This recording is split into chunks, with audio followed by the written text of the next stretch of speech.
সাগরদিঘিতে শিক্ষকের ভূমিকায় থানার ওসি। খাকি পোশাকে থানার বড়বাবুকে শিক্ষকের জায়গায় পেয়ে খুশি সাগরদিঘি উচ্চ বালিকা বিদ্যালয়ের ছাত্রীরা।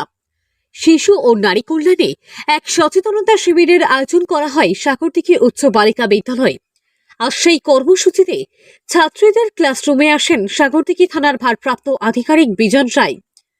বাল্যবিবাহ সহ নাবালিকারা কিভাবে প্রতারণার শিকার হচ্ছে ইত্যাদি বিষয়ে ছাত্রীদের সচেতন করেন।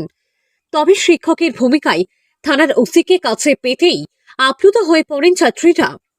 আজকে সাগরদিঘি ওয়েলফেয়ার ট্রাস্টের উদ্যোগে Sagardighi girls high school Sagardighi উচ্চ বালিকা বিদ্যালয়ে আমাদের একটা শিবির ছিল। সেটা হচ্ছে শিশু ও নারী কল্যাণ সচেতনমূলক একটা বার্তা।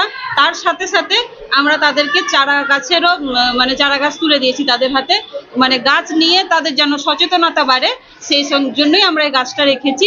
আর এদিনের এই সচেতনতা শিবিরে থানার ওসি ছাড়া উপস্থিত ছিলেন বিশিষ্ট নাট্যবিদ রবীন দত্ত, সাগরদিঘি এসএন উচ্চ বিদ্যালয়ের প্রাক্তন শিক্ষক সচিন পাল, সাগরদিঘি উচ্চ বালিকা বিদ্যালয়ের প্রধান শিক্ষিকা রেনেরা বেগম সহ বিশিষ্ট ব্যক্তিগণ।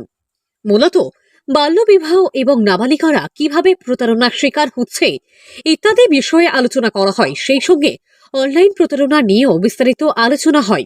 এছাড়াও রাস্তাঘাটে বিপদের হাত থেকে কিভাবে তারা নিজেদের রক্ষা করবে সেই বিষয়ে ছাত্রীদের সচেতন করা হয়।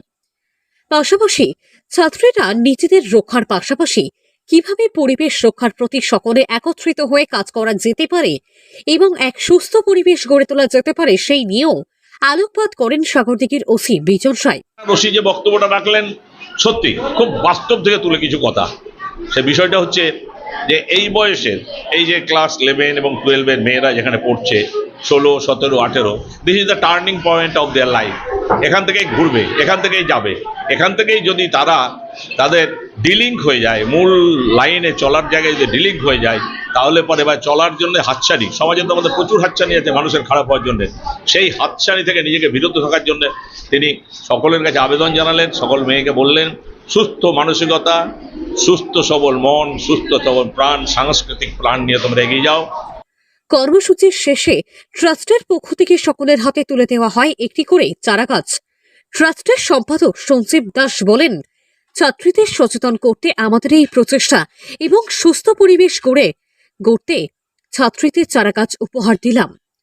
আজকে সাগরদিঘি ওয়েলফেয়ার ট্রাস্টের উদ্যোগে শিশু ও নারী কল্যাণের সচেতনতা শিবিরের আমরা একটা আয়োজন করেছিলাম। পাশাপাশি একটা কর্মসূচি রেখেছিলাম, সেটা হচ্ছে চারা গাছ উপহার। আমাদের উদ্যোগটা শুধু আজকে নয়, বেশ কিছুদিন ধরেই চলছে।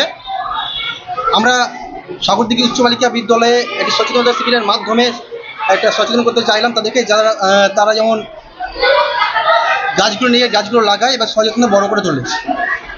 মুর্শিদাবাদ থেকে কৌশিক অধিকারীর রিপোর্ট, লোকাল 18 বাংলা।